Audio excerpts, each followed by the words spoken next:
petit test aujourd'hui, quelque chose que j'ai jamais fait, puis un mélange de peinture que ça fait longtemps que j'ai pas fait parce que ça fait presque un an que je fais presque seulement les Dutch Pour.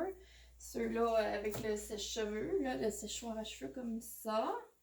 Mais il y a tellement beaucoup d'autres techniques de pouring que là, ça me tente d'essayer quelque chose de nouveau. Je le fais en caméra. Ça se peut que ça ne fonctionne pas comme je pensais.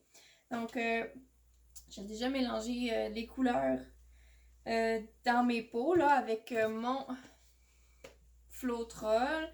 J'ai mis 2 parties de Floetrol avec une partie de peinture acrylique. Liquitex Basics. Puis rajouter un peu d'eau. Mon calcul est égal et constant dans chacune des couleurs et j'ai conservé la même marque dans chaque couleur pour être certaine que la densité des fluides soit équivalente. Là, parce que si on utilise une marque un peu plus de moindre qualité qui va être un peu plus liquide déjà en partant, puis tu vas en faire une avec la même proportion avec une autre marque, ben le fluide sera pas la même densité. Puis c'est là que ça va peut-être ne pas fonctionner. Avec ça, je vais rajouter des gouttes d'huile de silicone, comme ça. Je n'en mets pas habituellement dans mes Dutch Pour parce que justement le jeu de densité des peintures le crée d'elle-même. Avec le Floetrol, il y a un petit agent là-dedans qui en fait aussi. Mais juste utiliser de la peinture avec un peu d'eau, puis s'assurer qu'on a la bonne densité de fluide, ça ferait des cellules quand même. Tu sais, les gens disent, ah, ça prend de l'huile de silicone pour faire des effets de cellules, là, mais je n'en mets pas. Voyez-vous, comme celle-là, là. Des petites bulles comme ça, là. On n'est pas obligé de mettre de l'huile de silicone, puis en fait, l'huile de silicone, une fois séchée sur la toile, faut vraiment bien la nettoyer pour appliquer soit une résine ou un vernis. Faut vraiment faire attention. Puis donc là, je vais rajouter une goutte dans toutes mes couleurs, sauf mon beige, parce que ça va être ma couleur de fond. C'est pas nécessairement la plus belle palette de couleurs que j'ai choisie. Là, je fais seulement que faire un test. Donc, je vais mettre 2 gouttes dans chacun.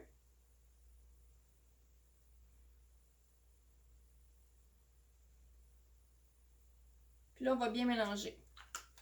Donc, ce que je vais faire aujourd'hui, c'est la technique qu'appelle Open Cup avec le verre ouvert. On va pouvoir le déplacer. Donc là, je vais bien mélanger.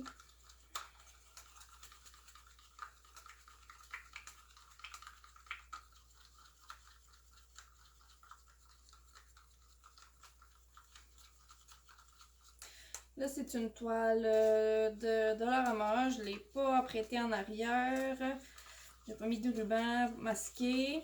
J'ai seulement appliqué un peu d'eau parce que les toiles de Dollarama sont parfois très très souples. Fait que ça pourrait, en rajoutant de l'eau, ça en arrière vaporisé, là, ça durcit un petit peu, là, mais ça n'a pas l'air de marcher. Ça tend pas trop la toile, là. Elle est comme pas mal molle. Mais c'est vraiment juste pour s'amuser. Ça peut vous donner une idée d'activité à faire dans ce confinement. Donc, il faut vraiment bien mélanger. Donc, vraiment, l'important, c'est d'avoir le bon fluide, là. Parce que si c'est trop épais, ça ne marchera pas. Si c'est trop clair, ben, ça ne fera pas l'effet non plus désiré.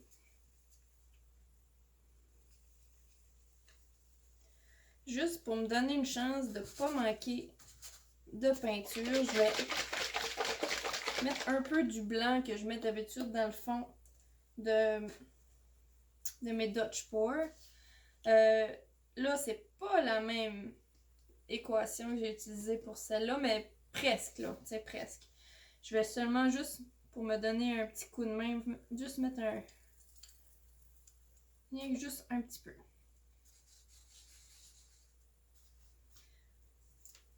Ça va peut-être justement ce que je viens de faire, tout briser la toile en séchant, mais c'est un test.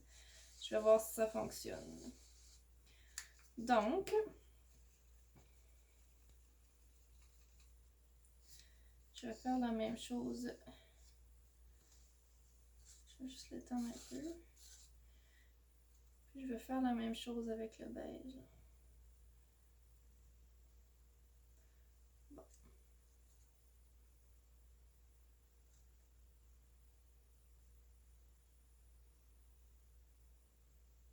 Vous voyez comment c'est fluide assez que ça coule d'elle-même. La peinture va couler d'elle-même. Donc là, je vais choisir dans quel ordre je vais placer mes couleurs. Là, je vais placer comme une foncée, une plus pâle, une foncée, une plus pâle, parce que ça va aider à faire des cellules démarquées. Ça va nous prendre du feu. Donc, j'ai un chalumeau avec moi.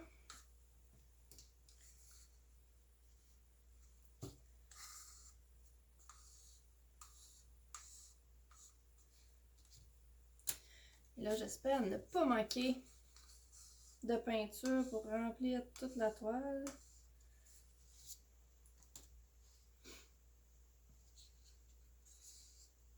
Ça devrait pas être tout petit. Là, c'est beige, là, le fond de couleur. Je sais pas si ça va être beau, mais j'avais pas de blanc dans mon Liquitex. Parce que mon blanc, j'utilise toujours la marque de chez Michaels. Je vais enlever ma montre. Normalement, on ferait ça avec des gants, là, pas trop se salir, mais comme les gants sont rendus extrêmement dispendieux, on va laisser faire. C'est pas plus compliqué. On va aller mélanger à tour de rôle les couleurs.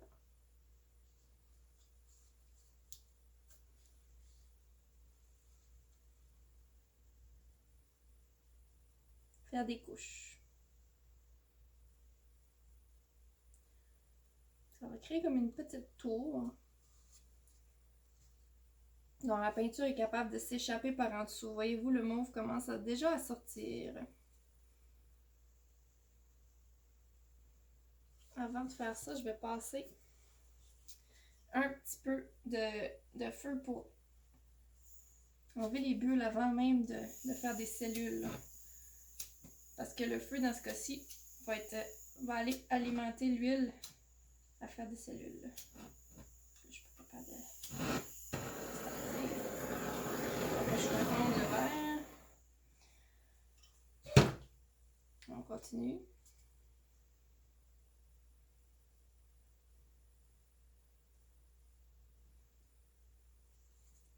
Je trouve que j'ai quand même un petit peu la peinture épaisse.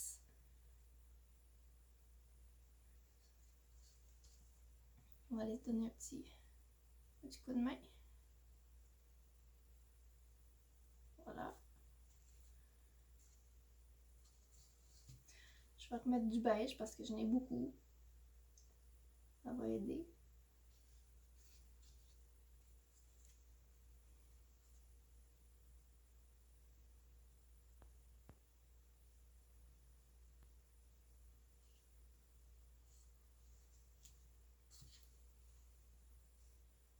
Puis ma peinture est un petit peu épaisse, ça va prendre un peu de temps avant qu'on les voit.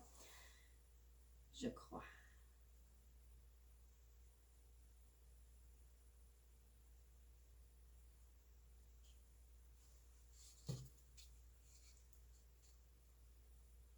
Du bleu foncé. Ah, on commence à les voir dessous, là. Ça commence à apparaître ici. Derrière là, le vert, ici, je peux pas tourner pour vous montrer, mais ça devrait commencer. C'est sûr, comme je disais, la toile est tellement molle que ça doit créer un effet de ballon en dessous, là.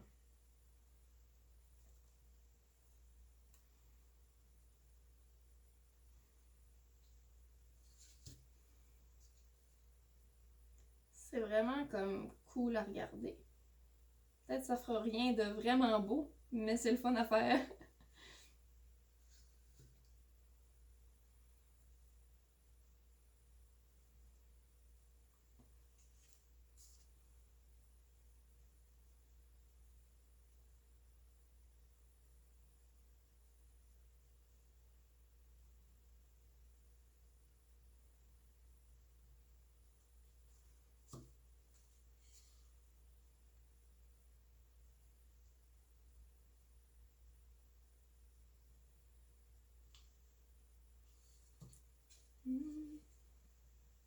commencer à les voir. Ça, c'est le fun.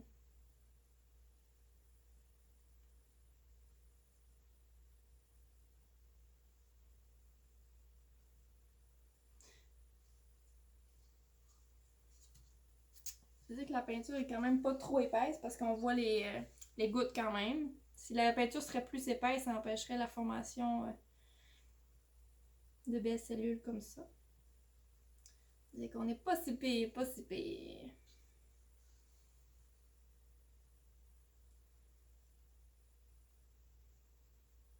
Mon verre commence à se déplacer. On va le ramener un peu par ici. Waouh, le beau rose que ça fait avec le beige.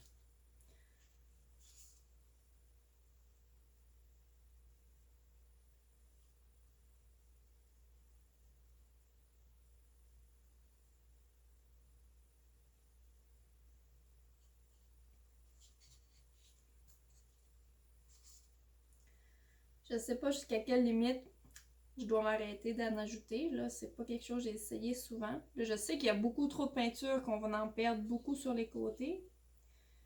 Mais oh, je commence à être à court de turquoise.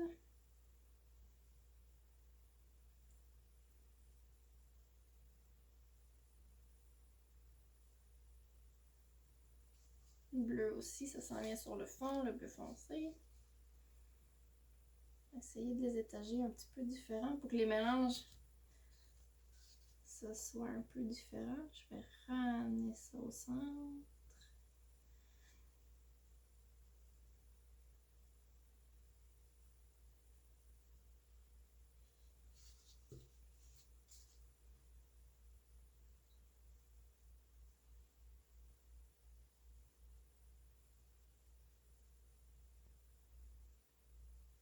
Bon, on s'en vient sur la fin des pots. Je vais gratter celui-là. Il n'y aura plus de mauve.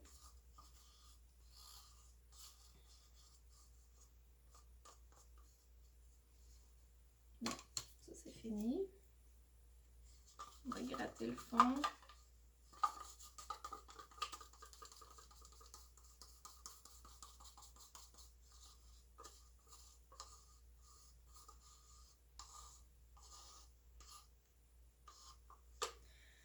Le fond du bleu foncé.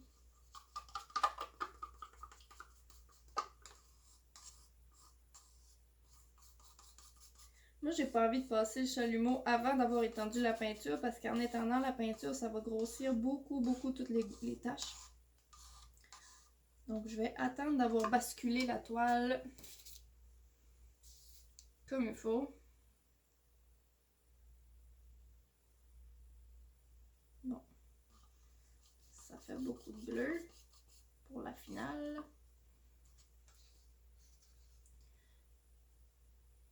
Et du beige. D'après moi, là, on est en business avec ça. Là. On commence à en avoir pas mal là-dessus.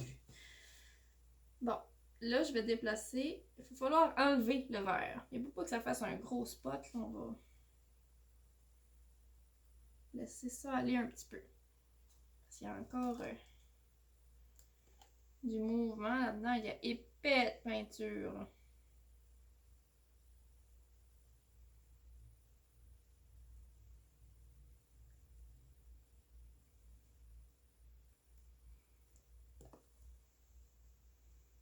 Ça fait vraiment des belles couleurs, mon affaire. Là. Je pensais que ça allait être vraiment pas très joli là, avec le beige. Là. Finalement, ça fait presque comme du blanc. Là.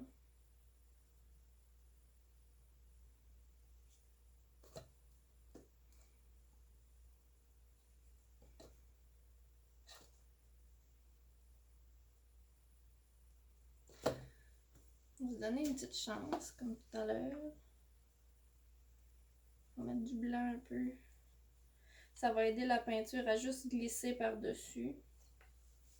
Puis encore là, je viens peut-être de tout scraper mon affaire. On verra. Ce n'est que pour le plaisir. Ouais, ça passe dessus.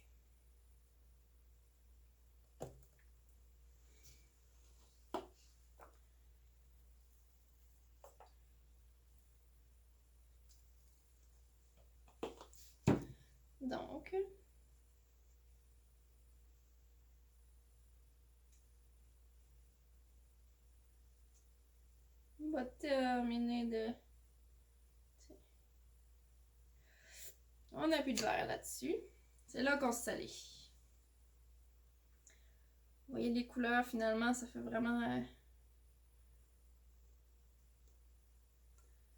bel effet.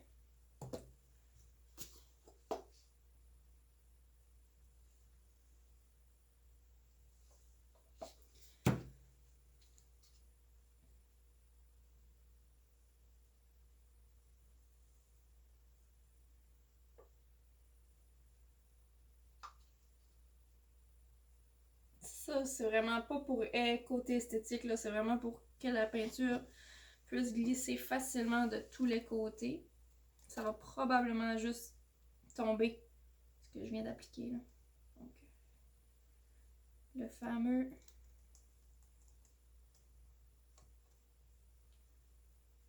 mouvement.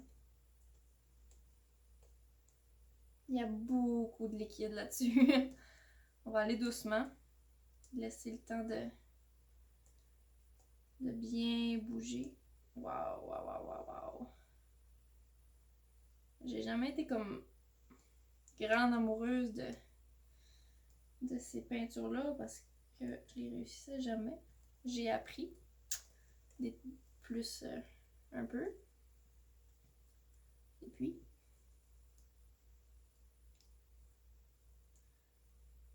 là, je sens que je vais l'avoir réussi celle-là. Un peu mieux en tout cas. Mais tant qu'elle sera pas sec, je saurais pas.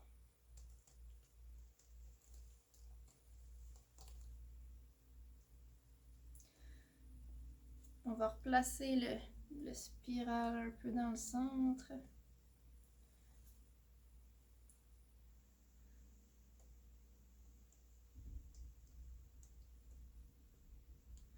Puis, wow, je vais essuyer un peu. C'est pour ça les gants. C'est vraiment pour ça les gants. On va aller tapoter les bords. Donc, pour bien s'amuser, puis je vais aller chercher de la peinture sur le côté qui est tombe. On peut la récupérer un peu. Là. Il y en a beaucoup ici. On va l'appliquer ici.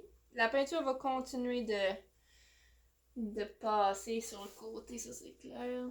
Je vais essayer de pas trop briser en passant mon doigt. Là. Bon. Je vais passer un petit coup de chalumeau pour voir si on peut pas activer un petit peu de cellules. Là, il faut que je me sèche les mains avant. Oh non, j'ai fait ça. J'ai fait ça.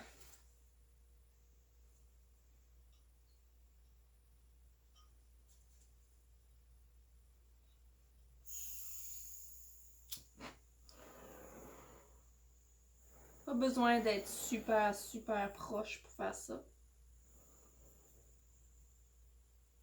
Juste un peu de chaleur.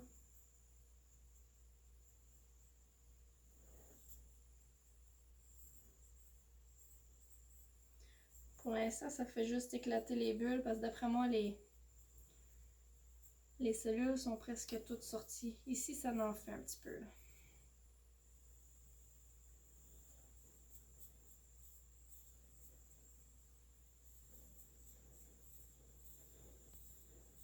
Ça commence, ça va grossir. Vous voyez peut-être pas à la caméra, là, j'en vois quelques-unes.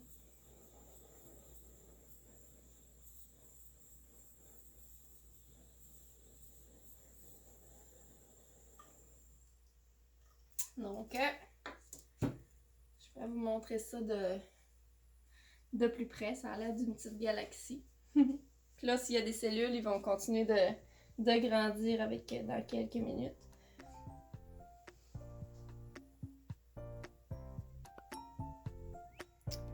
On peut voir On va voir le résultat. Donc, les petites gouttes là, c'est ce que je viens d'éclater là avec le chalumeau. Comme ma peinture est épaisse, ça fera pas des grosses cellules, là. Il y en a ici qui ont été étirées par le mouvement de la peinture. Et voilà, ça fait un gros nuage nébuleuse. Hey! Bon, mais je suis vraiment contente. C'est super. Si ça vous tente d'en faire aussi, n'hésitez pas à m'écrire, je vous donne la liste de matériel nécessaire. Je peux vous donner un petit cours privé, Zoom, pour s'amuser. Donc là-dessus, bonne journée!